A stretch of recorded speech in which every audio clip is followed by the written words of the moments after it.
Meus queridos, com a graça do Senhor, nós queremos dar prosseguimento hoje à série Fundamentos, falando sobre o Espírito Santo.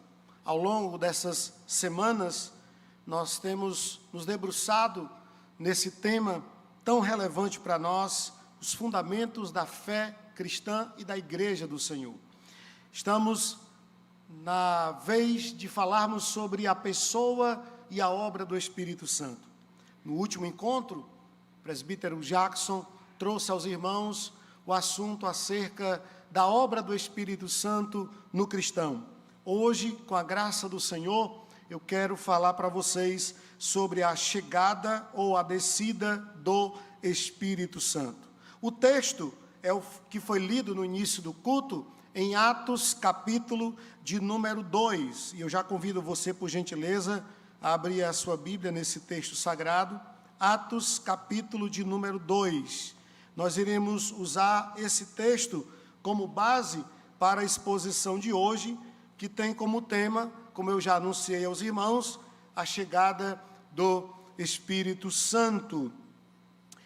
Enquanto os irmãos localizam o texto, e eu peço que, por gentileza, você permaneça com a sua Bíblia aberta, para a gente caminhar juntos aqui no texto sagrado, é interessante destacar que Lucas é o evangelista que mais enfatiza acerca da obra do Espírito Santo. Atos, por exemplo, esse livro que foi escrito por Lucas, o mesmo que escreveu o Evangelho, é muitas vezes chamado de Atos do Espírito, em vez de Atos dos Apóstolos, porque a ação do Espírito Santo, ela é algo muito pungente nos 28 capítulos que compõem o livro de Atos dos Apóstolos. A descida do Espírito Santo, a chegada do Espírito, ela foi prometida ao longo da história bíblica. Nós temos no Antigo Testamento promessas de que o Espírito Santo viria, que ele seria derramado sobre o povo do Senhor.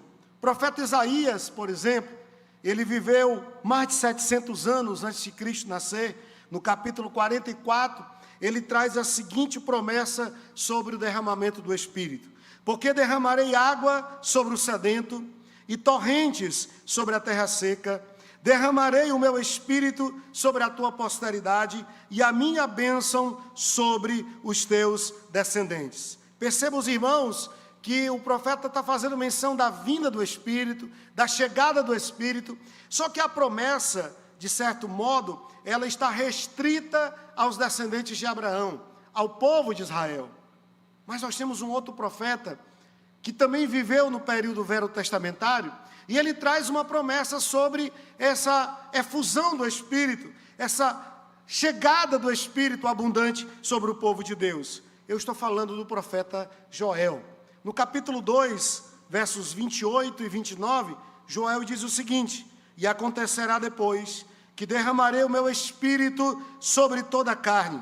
Vossos filhos e vossas filhas profetizarão, vossos velhos sonharão, e vossos jovens terão visões. Até sobre os servos e sobre as servas derramarei o meu Espírito naqueles dias. Percebam, os irmãos, que a promessa agora, ela é mais abrangente. Ela não se dirige apenas aos descendentes de Abraão, ao povo de Israel, mas ela se estende a todos aqueles que crescem no Senhor. Há uma promessa de que aqueles que crescem no Senhor receberiam esse revestimento do poder do Espírito Santo. Mas não é apenas o Antigo Testamento que traz para nós valiosas promessas desse derramado Espírito. No Novo Testamento, nós temos também várias promessas que são feitas nesse sentido. E uma delas é pelo último profeta da lei, aquele que foi o precursor de Jesus, que veio para preparar o caminho do Messias, João Batista. Em uma de suas falas, ele diz o seguinte, no capítulo 24,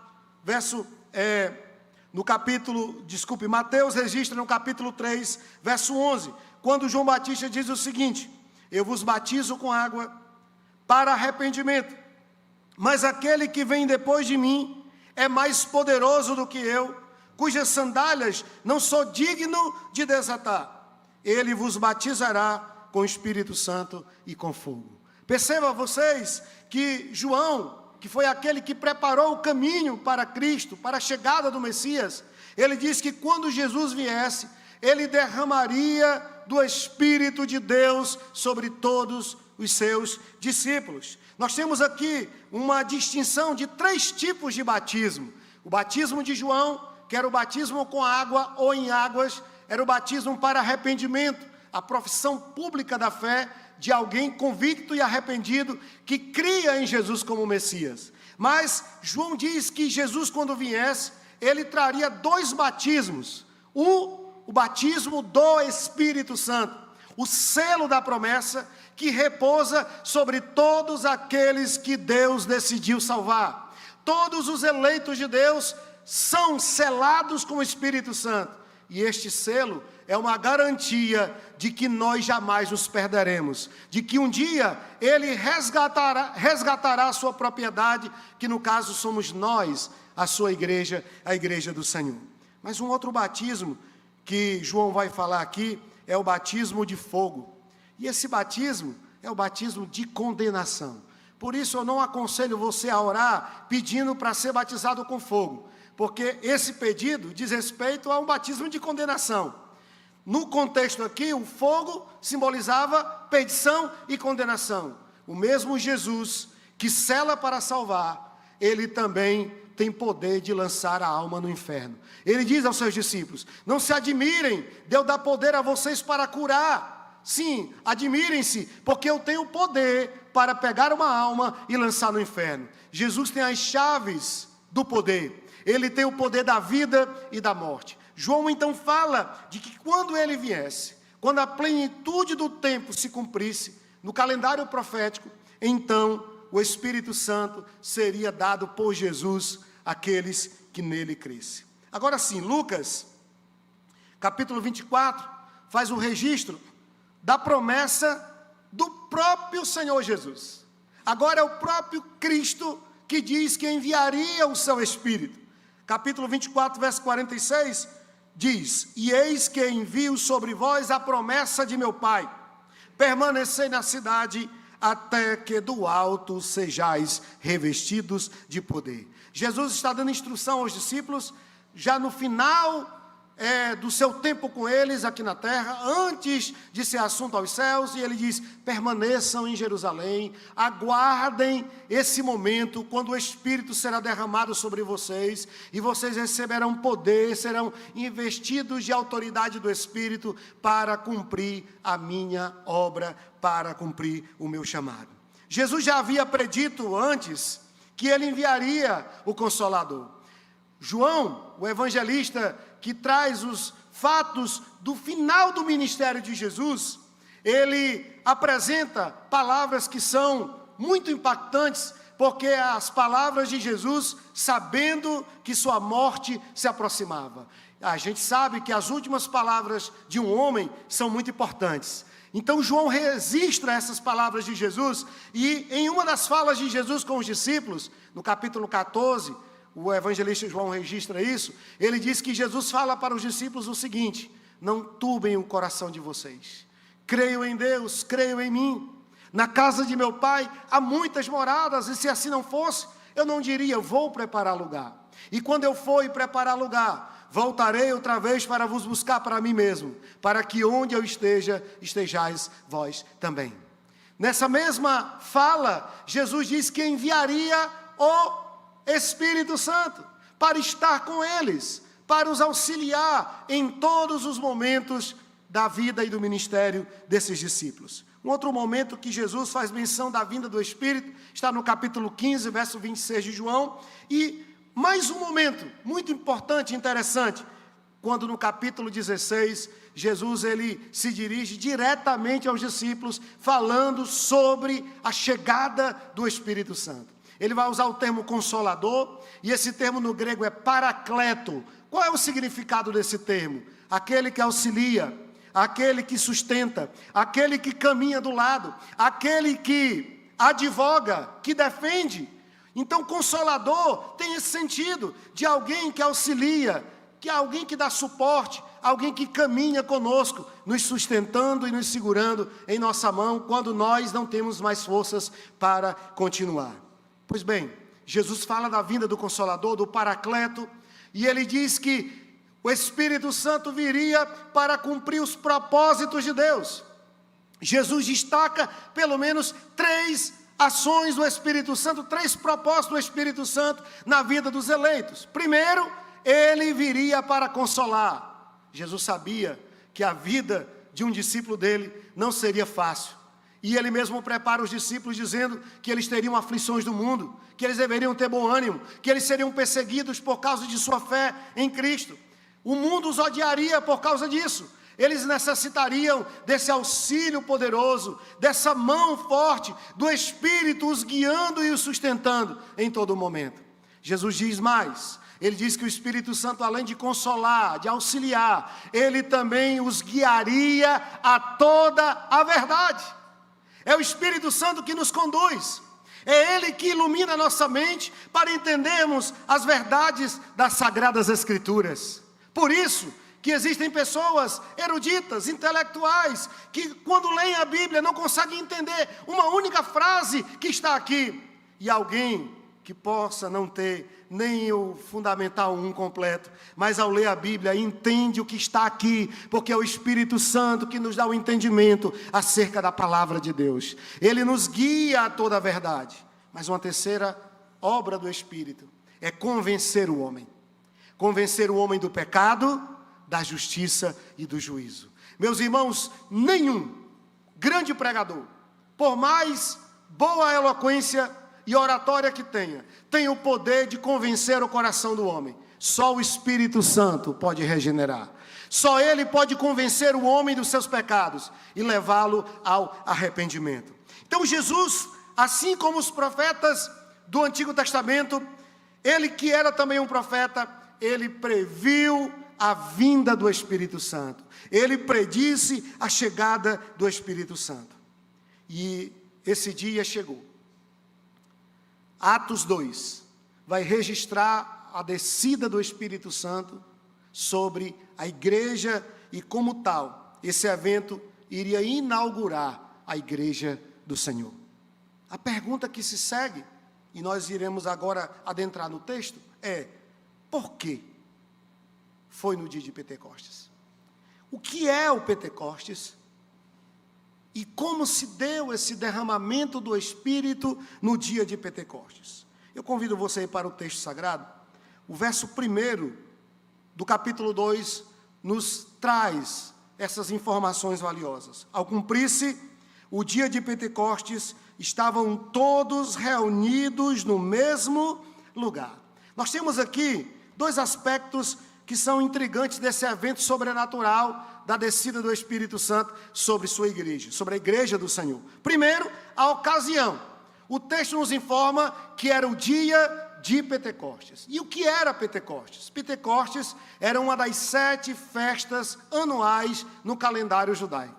Havia 7 festas sagradas para o judeu e Pentecostes era uma das principais. Na verdade, existiam 3 grandes festas chamadas de festas da peregrinação.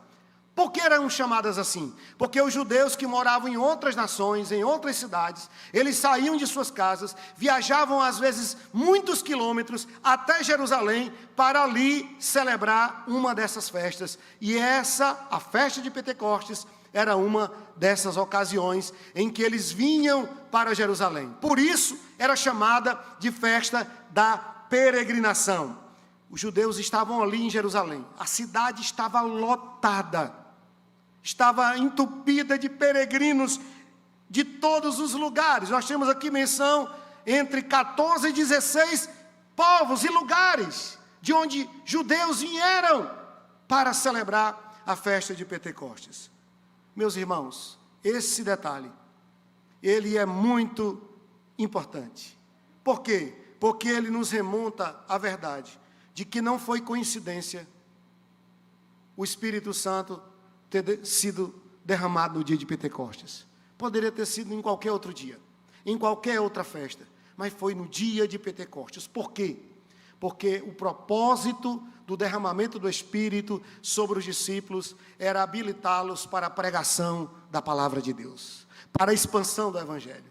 E vocês devem lembrar que eu disse agora há pouco que a cidade estava lotada de peregrinos, porque assim ficava todos os anos. Então o Espírito Santo é derramado ali. Vocês sabem o que acontece logo a seguir. Pedro prega com poder e autoridade. Quase 3.000 pessoas se convertem. Essas pessoas eram judeus da dispersão, que moravam em outras cidades, em outros países. Eles voltam para as suas cidades e eles voltam levando o Evangelho de Cristo. E a história nos dá conta que muitas igrejas nasceram a partir dos conversos do dia de Pentecostes.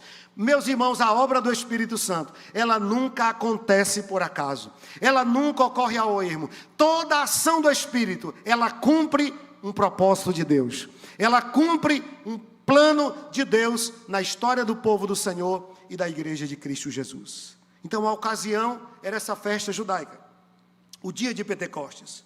Nós tínhamos aqui uma congregação multicultural que garantiria que esse evento iria ter repercussão global imediata. O Evangelho sairia de Jerusalém, das fronteiras daquela cidade, e alcançaria lugares remotos como alcançou, porque por onde aqueles discípulos passavam e para onde eles retornaram, eles levavam a mensagem do Evangelho.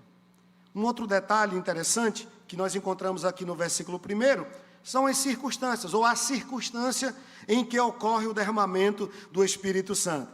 O texto diz que estavam todos reunidos no mesmo lugar. O dia era o dia de Pentecostes. Já descobrimos o porquê que foi nesse dia. Mas, como eles estavam? O texto diz que eles estavam todos reunidos no mesmo lugar. Eles estavam obedecendo às instruções de Jesus. Eu já citei para os irmãos Lucas 24, 49, quando Jesus ordena que eles permaneçam em Jerusalém até que fossem revestidos de poder, e era exatamente isso que eles estavam fazendo. Eles estavam em Jerusalém esperando o derramamento do Espírito Santo. O texto nos informa, Atos 1,15, que havia cerca de 120 pessoas naquela casa. E eles estavam fazendo o quê? Com a boca aberta, cheia de dentes, esperando a morte chegar? Não, eles estavam em oração. Eles estavam buscando esse poder do Espírito. Durante 10 dias ininterruptos, eles se reuniram naquela casa, buscando o poder do Espírito.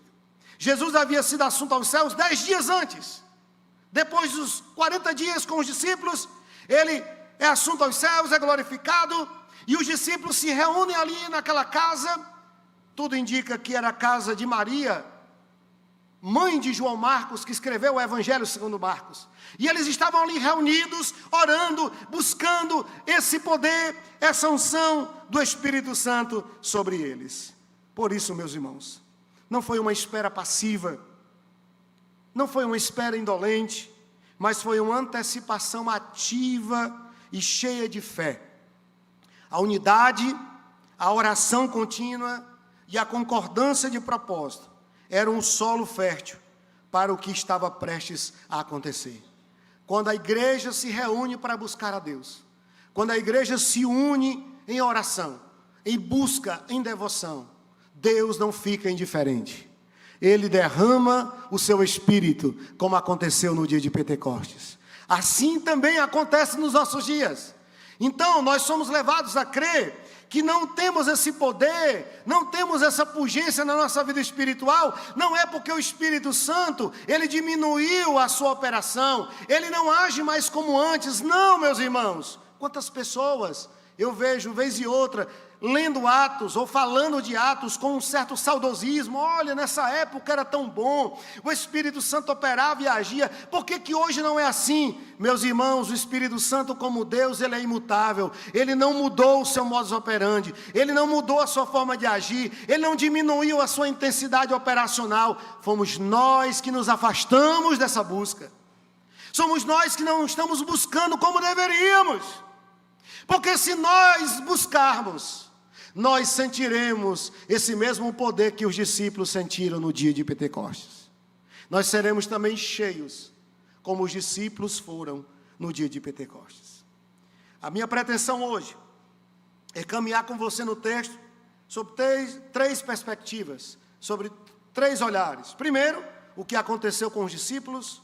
Segundo, o que aconteceu nos discípulos.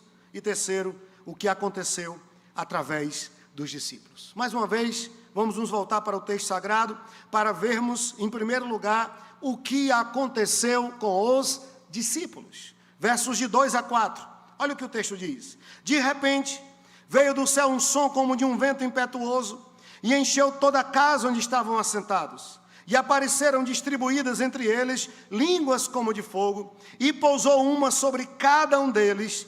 Todos ficaram cheios do Espírito Santo e passaram a falar em outras línguas, segundo o Espírito lhes concedia que falasse. Nós podemos destacar, pelo menos, 3 sinais, 3 eventos que ocorrem aqui nesse momento tão singular na vida da igreja, porque a descida do Espírito inaugura a era da igreja, inaugura a igreja de Cristo aqui na terra. Então não foi um evento simplório, foi um evento muito especial, um evento sobrenatural.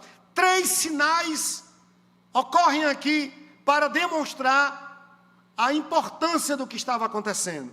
Sinais audíveis, visíveis e verbais. O primeiro, eles ouviram o som como de um vento. Por que eles ouviram um som como de um vento? E eu quero abrir um parênteses rápido para informar os irmãos e para alertá-los sobre o perigo de não ler o texto corretamente para trazer uma interpretação errada. O texto não está informando ou afirmando que eles ouviram um som de um vento, mas um som como de um vento. Você já deve ter tido a experiência de dormir numa casa no interior, aquelas janelas e portas de fiche, que muitas vezes existem brechas ali, e durante a noite o vento ele circula, eu acho que mais com liberdade, e muitas vezes você escuta o assobio do vento passando pela brecha da porta ou da janela. Foi mais ou menos isso que aconteceu. Eles ouviram um som como de um vento. Por que eles ouviram um som? Porque o som é símbolo do Espírito Santo. Esse som como de um vento atestava para a presença do Espírito Santo naquele lugar. Lá em João capítulo 3, verso 8, Jesus diz que aquele que é guiado pelo Espírito, ele é como um vento, que não sabe de onde vem, nem para onde vai. Assim é aquele que faz a vontade de Deus. Porque o vento não pode ser controlado. O vento não pode ser encaixotado. O vento não pode ser preso em um lugar. O vento ele é livre e ele é soberano. Você não controla o vento. Assim é o Espírito Santo e a sua ação na nossa vida. Não dá para controlar nem deter. Mas o vento também, ele é símbolo de vida e restauração. Você deve lembrar do que acontece na visão do vale de ossos secos de Ezequiel 34. Ele vê um vale cheio de ossos sequíssimos. Não estavam apenas secos, estavam sequíssimos. E então a voz do Senhor eclode naquele lugar. Poderão reviver esses ossos? O profeta responde: o Senhor sabe. Senhor, tu sabes. E então ele recebe a ordem de profetizar. Profetiza ao Espírito, que vinha dos 4 cantos do vale, e sopre sobre esses ossos secos. E quando ele profetiza, há um primeiro movimento, há um primeiro acontecimento ali, porque há um barulho, e esse barulho é ossos se batendo em ossos para se encontrar. Nós vimos aqui uma reação totalmente diferente do que é vista em muitos lugares onde as pessoas dizem estar cheias do Espírito. Caem no poder, andam de 4, rugem como leão, dizendo que receberam a unção do Espírito Santo. Na verdade, meus irmãos, o Espírito Santo, ele faz é colocar ordem aonde há desordem. O que acontece aqui é isso. Os ossos se encontram, eles se juntam, a mão procura o braço, que procura o tronco, e assim os esqueletos estavam formados. Ele profetiza novamente, vem sobre aqueles ossos, tendões, peles, nervos, mas era um exército morto, não havia vida. Ele profetiza e o vento sopra, e quando ele sopra, aqueles corpos recebem vida, e aquele exército de mortos antes se transforma num exército poderoso, marchando sobre a face do vale. Foi o vento que soprou, trazendo vida. Era uma promessa de que Deus restauraria Israel. Não seria uma restauração apenas política, nem territorial, mas seria, sobretudo, uma restauração espiritual. Só o Espírito Santo pode dar vida. Ele estava presente lá no Gênesis, dando vida. O texto diz que ele pairava sobre a face das águas. E quando Deus fez aquele boneco de barro, o que Deus fez a seguir foi soprar. Nós temos o vento, o sopro. É o Espírito Santo que dá vida. E essa vida vai além da vida biológica, da bios. Ela tem a ver com a vida espiritual, é a zoe, é a vida de Deus. Só o Espírito Santo pode nos dar vida em Deus, vida espiritual. O segundo sinal que vemos aqui, eles não apenas ouviram um som, mas eles viram línguas como de fogo. E mais uma vez, o fogo aqui também é símbolo do Espírito. Porque o fogo tem várias funções, várias finalidades. Primeiro, o fogo ilumina. O Espírito Santo, como fogo, ele traz esclarecimento à nossa mente. Ele nos revela a verdade de Deus, ele revela o engano, e nós não ficamos enganados ou iludidos, porque o Espírito Santo, ele mostra a vontade de Deus. Segundo, ele purifica. Você sabe que todo metal precioso, como ouro ou prata, precisa ser colocado no fogo em graus elevadíssimos. Para quê? Para que toda a escória, ou seja, tudo que não é o metal nobre, tudo que não é ouro ou prata, vai ser consumido pelo fogo e no final, aquele metal será puro e ele terá o seu devido valor. Assim é o Espírito Santo na nossa vida. Ele vai queimando o pecado, ele vai queimando tudo que não glorifique e agrada a Deus, e ele vai nos santificando, nos purificando, para que nós possamos ser uma oferta viva diante do nosso Deus. Uma oferta agradável ao Senhor Deus. O fogo ilumina, o fogo purifica, o fogo também aquece. E não há nada pior do que um coração gelado, do que alguém indiferente. A voz de Deus, a manifestação do Espírito. E nós estamos vivendo tempos assim, meus irmãos, em que muitos crentes têm uma relação utilitária com a igreja. A igreja parece mais um shopping center espiritual, onde você todo domingo vem aqui, e aí você pega a sua bênção, você pega a sua resposta, você pega algo que você necessita, e aí você dá tchau para Jesus, porque Ele só te verá, talvez, quem sabe, no domingo que vem. Tem muita gente agindo dessa forma. São pessoas que não entregaram sua vida a Deus, que não renderam sua vida a Cristo. Elas buscam uma relação utilitária com Cristo. É a relação da procura dos benefícios e dos bônus da salvação. Nós precisamos que esse Espírito venha sobre nós novamente, porque Ele está em você. Se você é um eleito, Ele habita em você, você foi selado com Ele. Mas muitas vezes, mesmo tendo sido selado e tendo o Espírito habitando em nós, nós não sentimos mais a sua presença.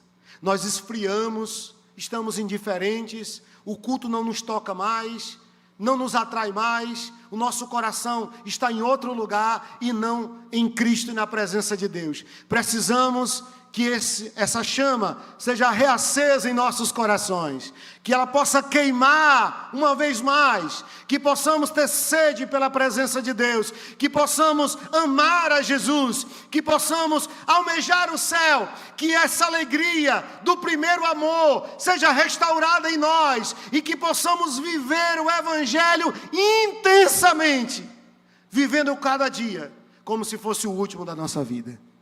Caso contrário, esse mundo, esse sistema, irá nos distrair e nos perderemos nesses labirintos de propostas, de pluralidade e tudo mais que esse mundo oferece. O Espírito Santo, ele, como fogo, se alastra. Ninguém consegue controlar. Assim é a ação dele. Muitas igrejas hoje estão frias, parecem mais uma geladeira a conservar intacto os religiosos ou legalistas. Muito mais uma geladeira do que uma fogueira a inflamar os corações.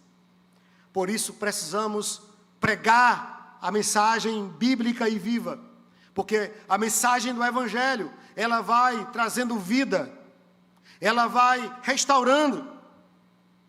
John Wesley costumava dizer para os pregadores da sua época: ponha fogo no seu sermão, ou ponha o seu sermão no fogo, porque caso contrário, a sua mensagem não terá efeito prático.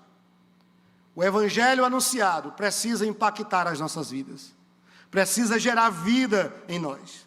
Um terceiro sinal que vemos aqui, que atesta para a vinda do Espírito, para a chegada do Espírito, é que eles não apenas ouviram, eles apenas não viram, mas eles foram habilitados a falar em outras línguas. É o que nós encontramos aqui no versículo 4. E o milagre está aqui, meus irmãos. Homens simples, não é à toa que Lucas destaca que eram galileus, ou melhor, a multidão fora destacou isso. Eles são galileus. Por que isso tinha importância? Cultural na época tinha muita. Porque os galileus, que eram judeus que moravam no norte da Palestina, eles eram considerados como pessoas ignorantes, que eram iletradas. Parece um pouco como o restante do Brasil olha para o Nordeste. Era mais ou menos isso. A Galileia era o Nordeste do Brasil.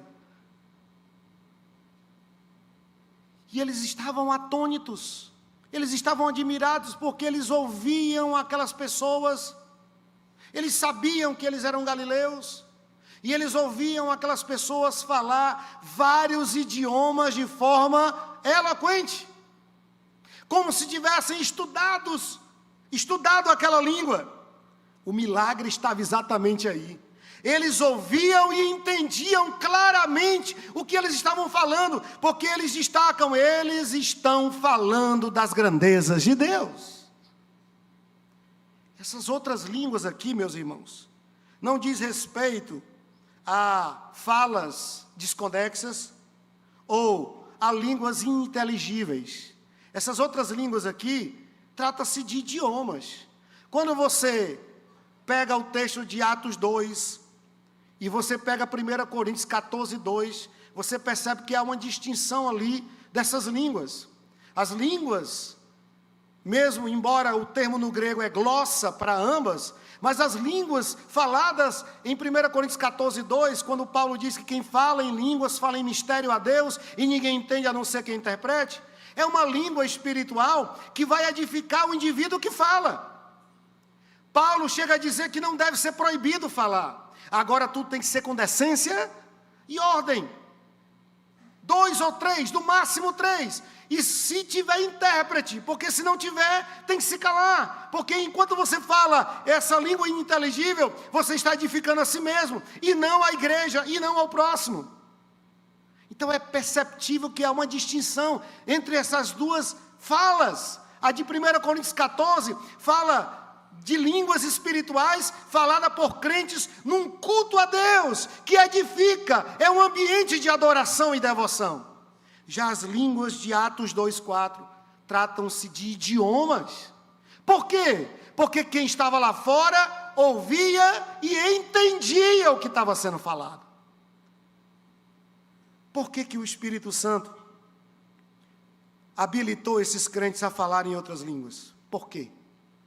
Porque só assim eles poderiam pregar o Evangelho para outros povos e outras nações. Como homens que eram indoutos, poderiam pregar o Evangelho de Cristo para outra cultura e em outra língua, se eles mal falavam as línguas locais, que era o aramaico e o grego. O aramaico era a língua do dia a dia popular. O grego era a língua universal da época, assim como o inglês é hoje. Mas eles mal falavam esses dois idiomas. E agora eles estavam falando outros idiomas de forma eloquente. Porque só assim eles teriam condições de pregar o Evangelho. Perceba você que toda manifestação do Espírito Santo em Atos não é para você dar carpado mortal no ar, no poder do Espírito. Não é para você rodar como a baiana ou balançar os cabelos. Não, não tem a ver com isso. A manifestação do Espírito Santo no livro de Atos é para capacitar os crentes a cumprir a sua missão. E qual é a nossa missão? Fazer discípulos de Jesus. Tanto por meio da pregação, como por meio do testemunho. Nós temos aqui, meus irmãos, o antônimo do que aconteceu em Gênesis 11. Lá em Gênesis 11, os homens decidiram construir uma torre. Era um projeto humano que visava rebeldemente insurgir-se contra Deus. Os homens lá em Babel tentaram ir a Deus, mas aqui no Pentecoste, Deus veio aos homens. Lá em Babel, as línguas trouxeram confusão, divisão. Aqui no Pentecoste, as línguas trouxeram edificação e comunhão. Por quê? Porque o que nós estamos vendo aqui é uma ação do próprio Espírito de Deus na vida da igreja. John Stott, falando sobre esse momento, ele diz que em Babel, a terra orgulhosamente tentou subir ao céu, enquanto que em Jerusalém, o céu humildemente desceu à terra. Foi isso que aconteceu. Então, o que aconteceu com os discípulos?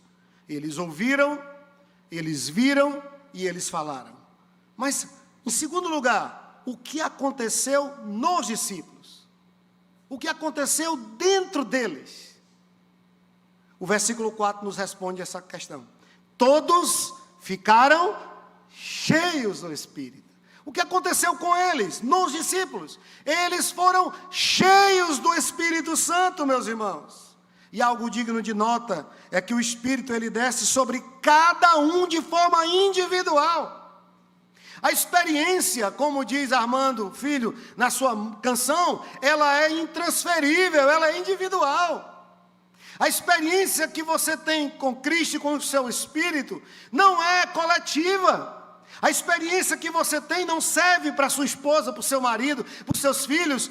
Cada um de nós precisamos viver nossas próprias experiências com Deus, espirituais. E essa experiência, ela trouxe resultados imediatos. E aí surge uma segunda questão. Como você pode identificar que alguém é cheio do Espírito?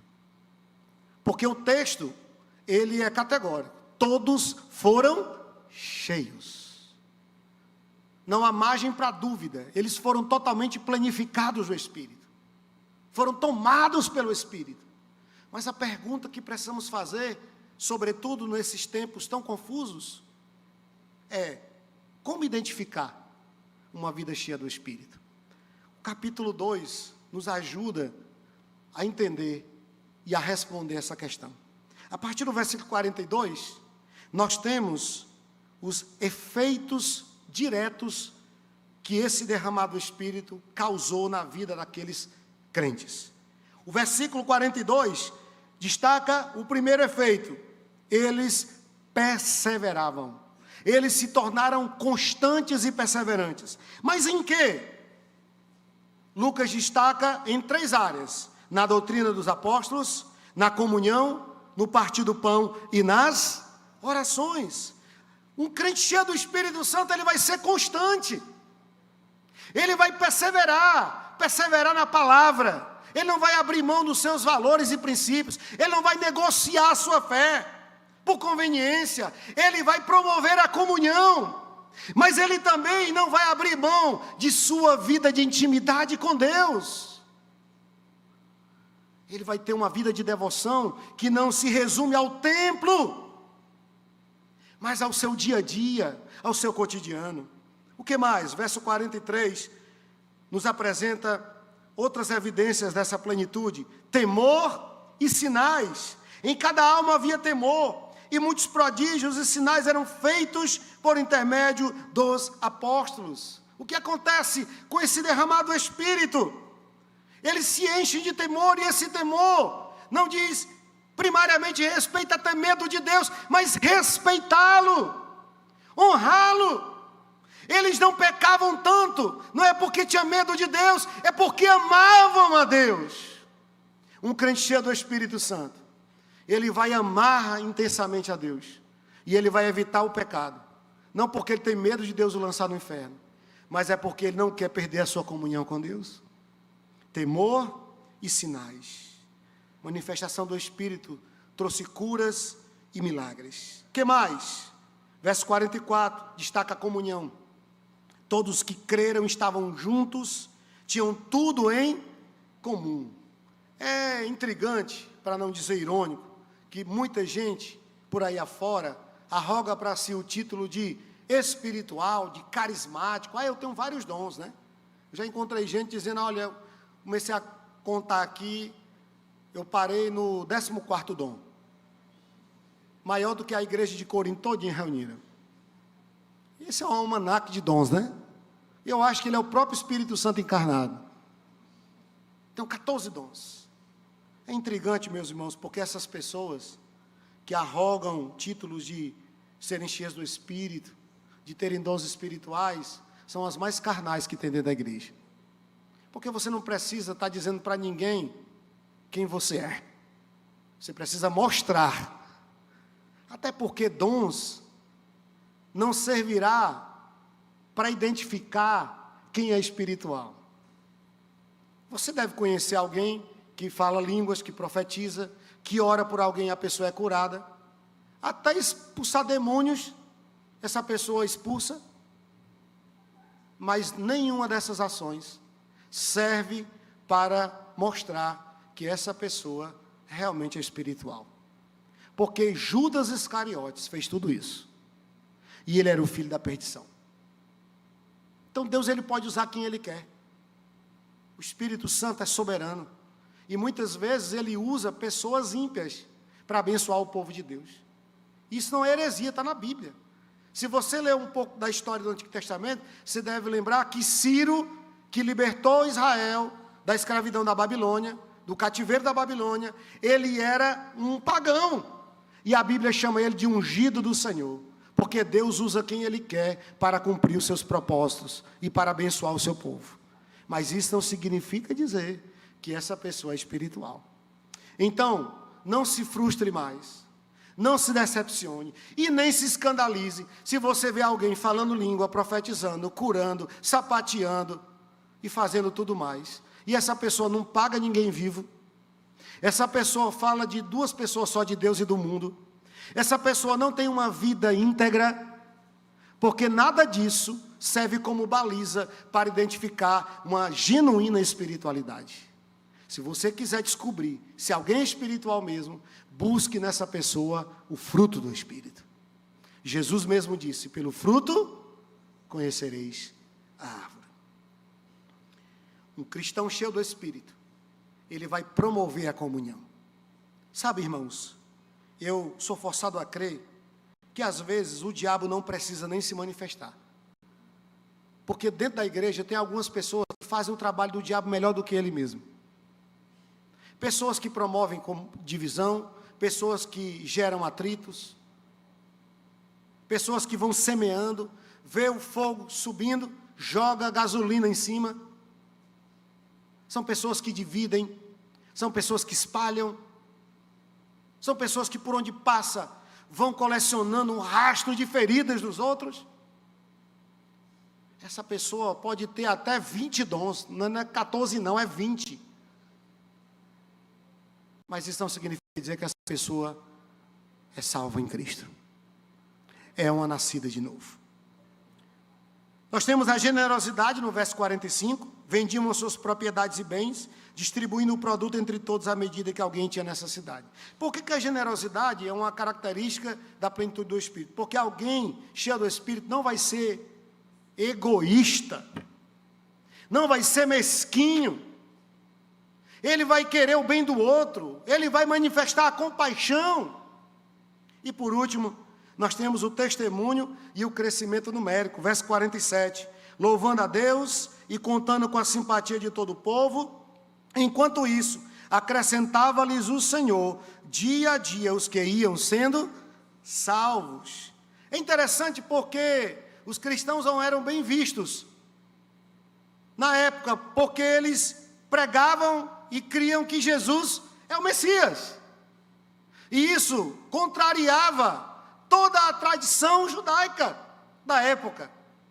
Então eles se envolveram em muitos embates, mas o texto, ele é intrigante, porque o texto nos informa que eles contavam com a simpatia de todo o povo. O que é isso?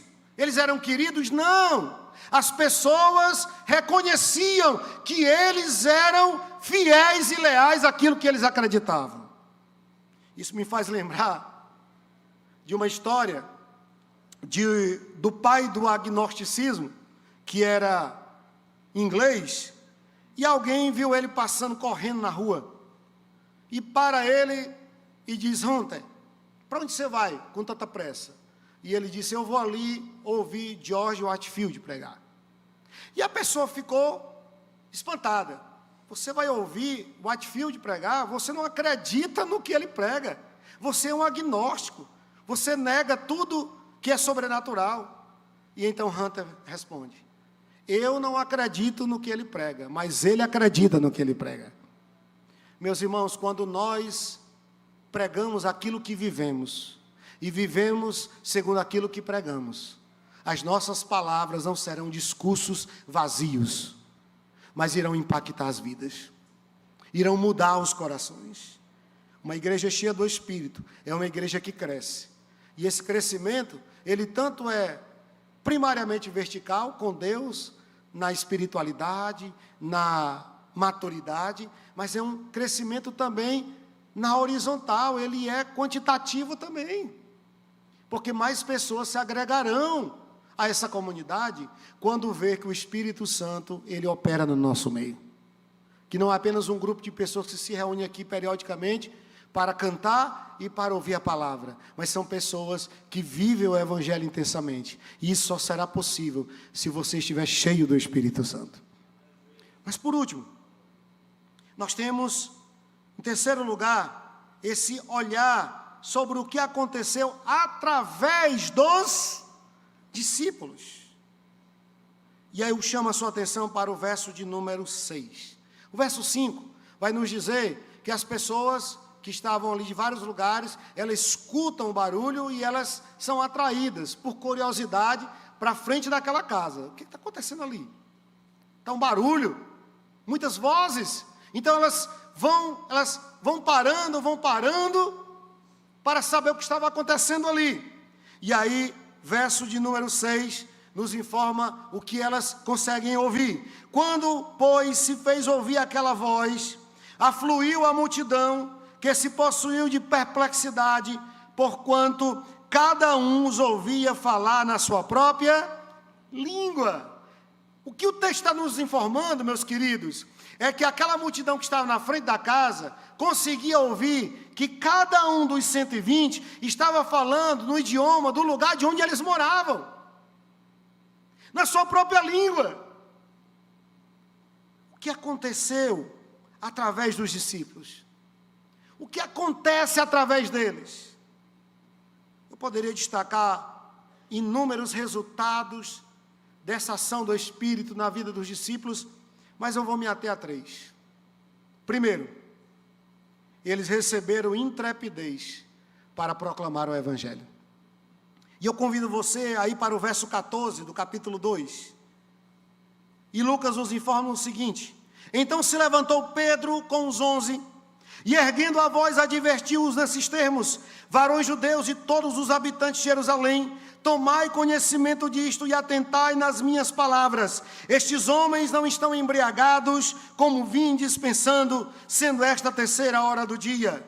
Mas o que ocorre é o que foi dito por intermédio do profeta Joel: e acontecerá nos últimos dias, diz o Senhor, que derramarei do meu espírito sobre toda a carne. Vossos filhos e vossas filhas profetizarão, vossos jovens terão visões e sonharão os vossos velhos. O que é que acontece? Eles recebem poder e autoridade para pregar. E deixa eu refrescar a sua memória.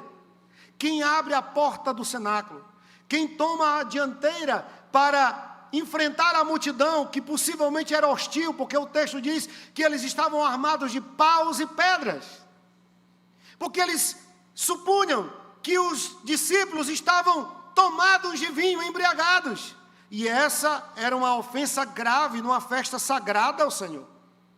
Então eles estavam ali prontos para linchar os 120. Mas quem é que toma a dianteira e diz: vamos abrir a porta da casa e vamos falar para eles do que está acontecendo aqui, vamos anunciar o Evangelho? É exatamente alguém que dias antes havia negado a Jesus para escravos que estavam se aquecendo em volta de uma fogueira. Pedro, dias antes, quando foi interpelado por aqueles escravos, disse: eu nunca vi esse homem, eu não sei quem ele é, eu não conheço. O mesmo Pedro, aliás, digo, um Pedro cheio do Espírito, um Pedro transformado pelo poder do Espírito, ele agora abre as portas daquela casa e ele prega com poder e autoridade. E ele não se justifica, mas ele anuncia. Ele inclusive diz que Jesus, no qual eles haviam matado, ele ressuscitou. E ele prometeu que enviaria o seu Espírito. E era exatamente o que estava acontecendo naquele momento. Meus irmãos, que transformação notável. Um testemunho do poder do Espírito Santo em capacitar os tímidos e amedrontados. Até porque um crente cheio do Espírito Santo, ele vai pregar a palavra de Deus com poder e autoridade. Ele vai anunciar a palavra de Deus. A intrepidez do Espírito, ela não é um ruído vazio, ela é coragem para dizer a verdade. Percebam vocês que a pregação de Pedro foi confrontante. Ele não massageou o ego como os teólogos coaches fazem hoje. Ele não encheu eles de ego pregando triunfalismo. Ele os confronta dizendo: vocês mataram o Cristo, vocês o crucificaram, mas ele venceu a morte e ressuscitou. Ele está vivo para sempre. Que pregação cheia de poder e autoridade. O Espírito deu a Pedro não apenas coragem, mas também clareza de raciocínio para expor as Escrituras. Se você já leu o capítulo 2 todo, você deve lembrar que Pedro vai explicar o que estava acontecendo ali, e ele recorre tanto à literatura dos Salmos, explicando o que acontece, como a profecia de Joel. Então a palavra de Deus, pregada por meio do Espírito, ela traz clareza à nossa mente. O que mais acontece? Eles recebem resiliência para suportar as provações. Convido você a ir para o capítulo 4 agora comigo, verso 18. Nele, Lucas nos informa o seguinte: chamando-os, ordenaram-lhes que absolutamente não falassem, nem ensinassem em nome de Jesus. Mas Pedro e João lhes responderam: julgai se é justo diante de Deus ouvir-vos antes a vós outros do que a Deus, pois nós não podemos deixar de falar das coisas que vimos e ouvimos. Deixa eu rapidamente contextualizar você ao que está acontecendo aqui no capítulo 4. Pedro e João sobem para a oração no templo, e eles passam por uma porta chamada Formosa. Era uma das portas de várias do templo, e ali havia um coxo que ficava sempre no mesmo lugar pedindo esmola. Pedro e João colocaram as mãos nos bolsos, não tinha nada, só fiapo, igual os meus bolsos aqui hoje. Pedro fitou os olhos para aquele aleijado e disse: eu não tenho prata e nem ouro, mas o que tenho em nome de Jesus eu te dou, levanta e anda. Aquele homem se levantou. Foi uma grande festa. As pessoas ficaram admiradas. Os religiosos, enciumados, fizeram o quê? Em vez de aplaudir Pedro e João pelo que aconteceu ali, eles chamam Pedro e João para um interrogatório, e eles são levados ao Sinédrio, tribunal judaico. Só para você ter uma ideia, o Sinédrio tinha poder entre vida e morte.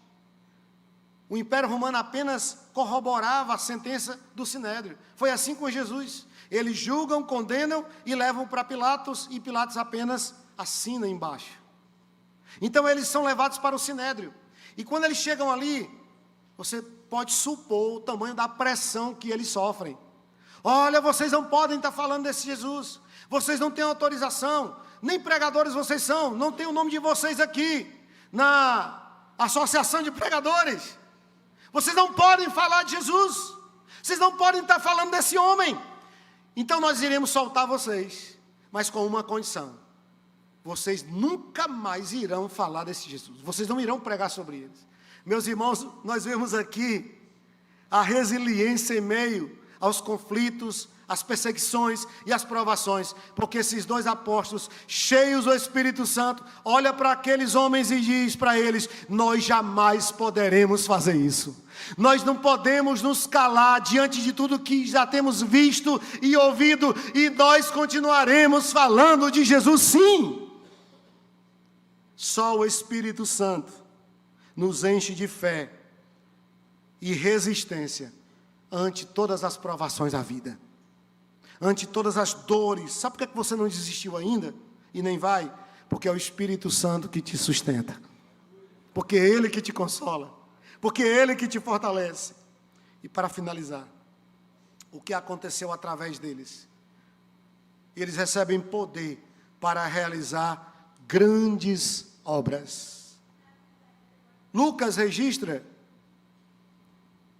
de forma concisa e poderosa, no capítulo 5, verso 14, e por mão dos apóstolos eram feitos muitos sinais e prodígios entre o povo.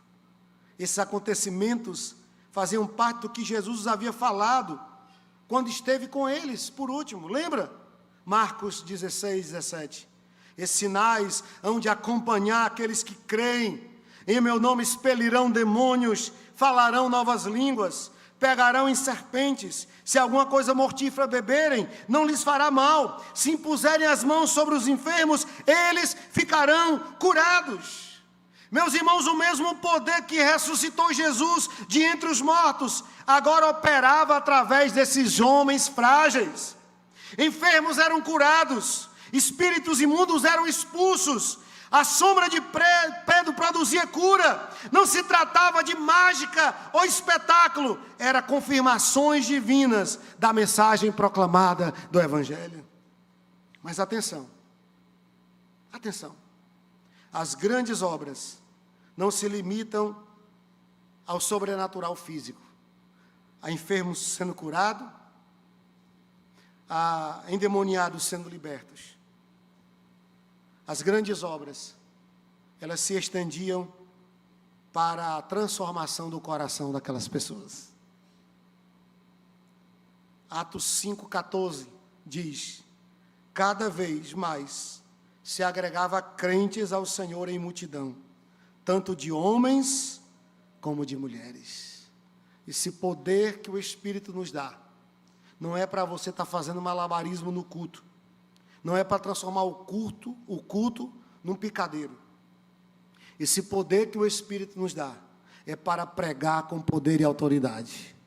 E quando isso acontece, os corações são compungidos e as almas são rendidas a Deus. A conversão verdadeira, ela se dá a partir do anúncio do Evangelho. A igreja foi projetada para ser um canal do poder de Deus. Se nossa vida cristã é apenas teoria sem manifestação, algo está errado. O Espírito, ele não mudou. Falta nós buscarmos ele com mais intensidade. Amém, meus queridos? Eu quero concluir dizendo que o Pentecoste estabeleceu um novo modelo do relacionamento com Deus. No Antigo Testamento, o Espírito Santo vinha de forma esporádica sobre alguns indivíduos e voltava novamente ao Pai. Mas no Pentecoste, ele desceu para habitar permanentemente conosco, com a igreja. Que a igreja do século 21 não se contente com um evangelho domesticado, sem poder, sem coragem, e sem resiliência. Que possamos, como aqueles primeiros discípulos, ser cheios do Espírito e fazer este mundo se encher de perplexidade. Não por espetáculo, mas porque vem em nós o próprio Jesus Cristo. Esse é o desejo de Deus para nós. Essa é a vontade de Deus. Você pode ficar de pé nesse momento? A promessa do Espírito, ela é para todos quanto o Senhor nosso Deus chamar, sem distinção de raça, de gênero, status social, como o profeta Joel predisse. Esse mesmo Espírito que foi derramado sobre os discípulos no dia de Pentecoste, ele está aqui nessa noite. Ele quer encher sua vida, ele quer encher o seu coração, para que você viva uma vida do sobrenatural, de experimentar o agir poderoso de Deus na sua vida, para Deus te levantar como instrumento da sua graça nesse mundo, para que através de você, outras pessoas possam conhecer a Cristo, outras pessoas possam ter sua vida mudada. E não é curso, não é imersão, e nem força humana que faz isso. Você não precisa de nada disso. Basta você se render ao Senhor nessa noite. Basta você entregar seu coração a Ele, para que Ele possa encher a sua vida da sua presença.